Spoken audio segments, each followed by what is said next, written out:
Hello friends, ओम श्री गणेशाय नमः। आप सभी का स्वागत है आपकी अपने यूट्यूब चैनल पर। फ्रेंड्स, आपको और आपके परिवार को हमारी तरफ से सीता नवमी की हार्दिक शुभकामनाएं। फ्रेंड्स, आज हम आपको इस वीडियो में बताने जा रहे हैं सीता नवमी का शुभ मुहूर्त, पूजा विधि, महत्व और सीता नवमी की पौराणिक कथा के बारे में। फ्रेंड्स, वीडियो शुरू करने से पहले आपसे रिक्वेस्ट है, अगर आप हमारे चैनल पर नए हैं और आपने अभी तक चैनल को सब्सक्राइब नहीं किया है तो प्लीज सब्सक्राइब कीजिएगा चैनल को, साथ ही प्रेस कीजिएगा बेल आइकन को, जिससे नए वीडियो से रिलेटेड नोटिफिकेशन आपको तुरंत प्राप्त हो सके। और वीडियो पसंद आने पर वीडियो को लाइक और शेयर जरूर कीजिएगा ताकि सभी भक्तों को इस वीडियो का लाभ प्राप्त हो सके। और कमेंट बॉक्स में ओम श्री गणेशाय नमः जरूर लिखिएगा। वैशाख मास के शुक्ल पक्ष की नवमी को सीता नवमी कहते हैं। धर्म ग्रंथों के अनुसार इसी दिन माता सीता का प्राकट्य हुआ था। इस पर्व को जानकी नवमी भी कहते हैं। वैशाख मास के शुक्ल पक्ष की नवमी पर पुष्य नक्षत्र में जब राजा जनक संतान प्राप्ति की कामना से यज्ञ की भूमि तैयार करने के लिए भूमि जोत रहे थे, उसी समय उन्हें पृथ्वी में दबी हुई एक बालिका मिली। जोती हुई भूमि को तथा हल्की नोक को सीता कहते हैं, इसलिए उस बालिका का नाम सीता रखा गया। इस दिन वैष्णव संप्रदाय के भक्त माता सीता के निमित्त व्रत रखते हैं और पूजा करते हैं। ऐसा माना जाता है कि जो भी इस दिन व्रत रखता है वह श्री राम सहित माता सीता की पूजा करता है। उसे पृथ्वी दान का फल, 16 महान दानों का फल तथा सभी तीर्थों के दर्शन का फल अपने आप मिल जाता है, इसलिए इस दिन व्रत अवश्य रखना चाहिए। देवी सीता पवित्रता, त्याग, समर्पण, साहस और धैर्य के प्रतीक के रूप में पूजनीय है। सीता नवमी के दिन माँ सीता की पूजा करना विशेष लाभदायी होता है। भक्तों के लिए, मुख्य रूप से विवाहित महिलाओं के लिए सीता नवमी एक महत्वपूर्ण त्योहार है। ऐसा माना जाता है कि सीता नवमी के व्रत का पालन करने वाली महिलाओं को देवी के दिव्य आशीर्वाद के साथ लंबी और सुखी वैवाहिक जीवन का आशीर्वाद मिलता है। फ्रेंड्स, अब आइए जानते हैं सीता नवमी के शुभ मुहूर्त के बारे में। हिंदू पंचांग के अनुसार साल 2025 में सीता नवमी 5 मई 2025 सोमवार के दिन है।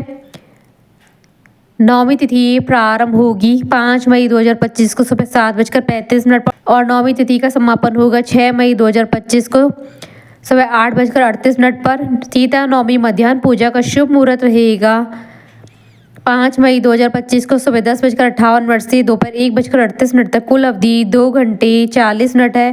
सीता नवमी पर मध्याह्न का क्षण रहेगा दोपहर 12:18 पर।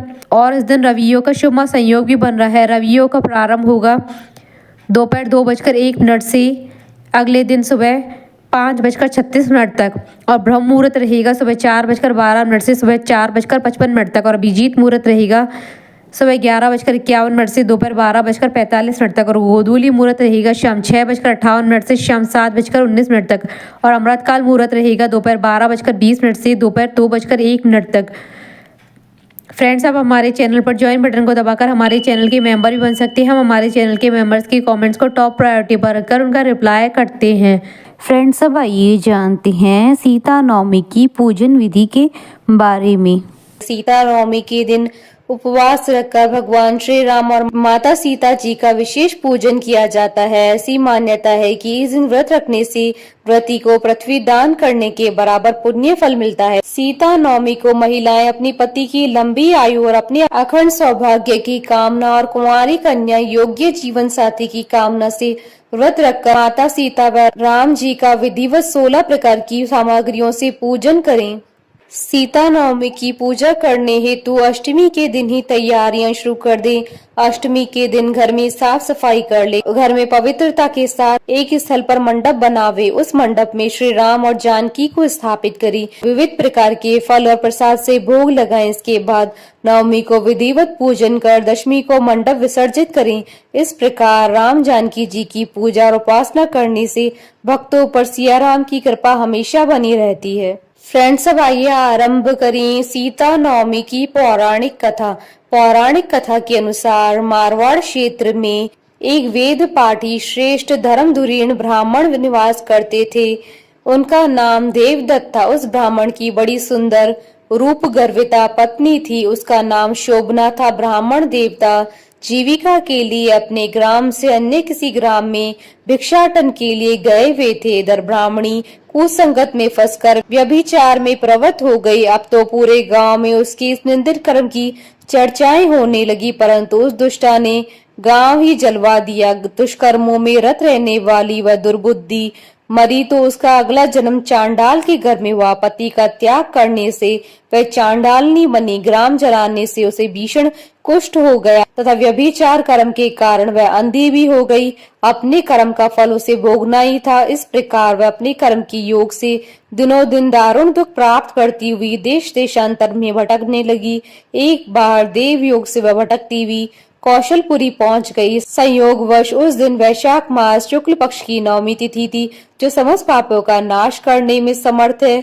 सीता नवमी के पावन उत्सव पर भूख प्यास से व्याकुल व दुखियारी इस प्रकार प्रार्थना करने लगी, हे सज्जनों, मुझ पर कृपा करके मुझे भोजन की सामग्री प्रदान करो, मैं भूख से मर रही हूँ। ऐसा कहती हुई वह स्त्री श्री कनक भवन के सामने बने हुए 1000 पुष्प मंडित स्तंभों से गुजरती हुई उसमें प्रविष्ट हुई। उसने पुनः पुकार लगाई, भैया कोई तो मेरी मदद करो, कुछ भोजन दे दो। इतने में एक भक्त ने उससे कहा, देवी आज तो सीता नवमी है, भोजन में अन्न देने वाले को पाप लगता है, इसलिए आज तो अन्न नहीं मिलेगा। कल पारणा करने के समय आना, ठाकुर जी का प्रसाद भरपेट मिलेगा। किंतु वह नहीं मानी। अधिक कहने पर भक्त ने उसे तुलसी और जल प्रदान किया। वह पापनी भूख से मर गई, किंतु इसी बहाने अनजाने में उसे सीता नवमी का व्रत पूरा हो गया। अब तो परम कृपालिनी ने उसे समस्त पापों से मुक्त कर दिया। इस व्रत के प्रभाव से वह पापिनी निर्मल होकर स्वर्ग में आनंद पूर्वक अनंत वर्षों तक रही। तत्पश्चात वह काम रूप देश के महाराज जयसिंह की महारानी काम कला के नाम से विख्यात हुई। जाति सम्रा उस महान साध्वी ने अपने स्वराज्य में अनेक देवालय बनवाए, जिसमें जानकी रघुनाथ की प्रतिष्ठा करवाई। अतः सीता नवमी पर जो श्रद्धालु माता जानकी का पूजन अर्चन करते हैं, उन्हें सभी प्रकार के सुख सौभाग्य प्राप्त होते हैं।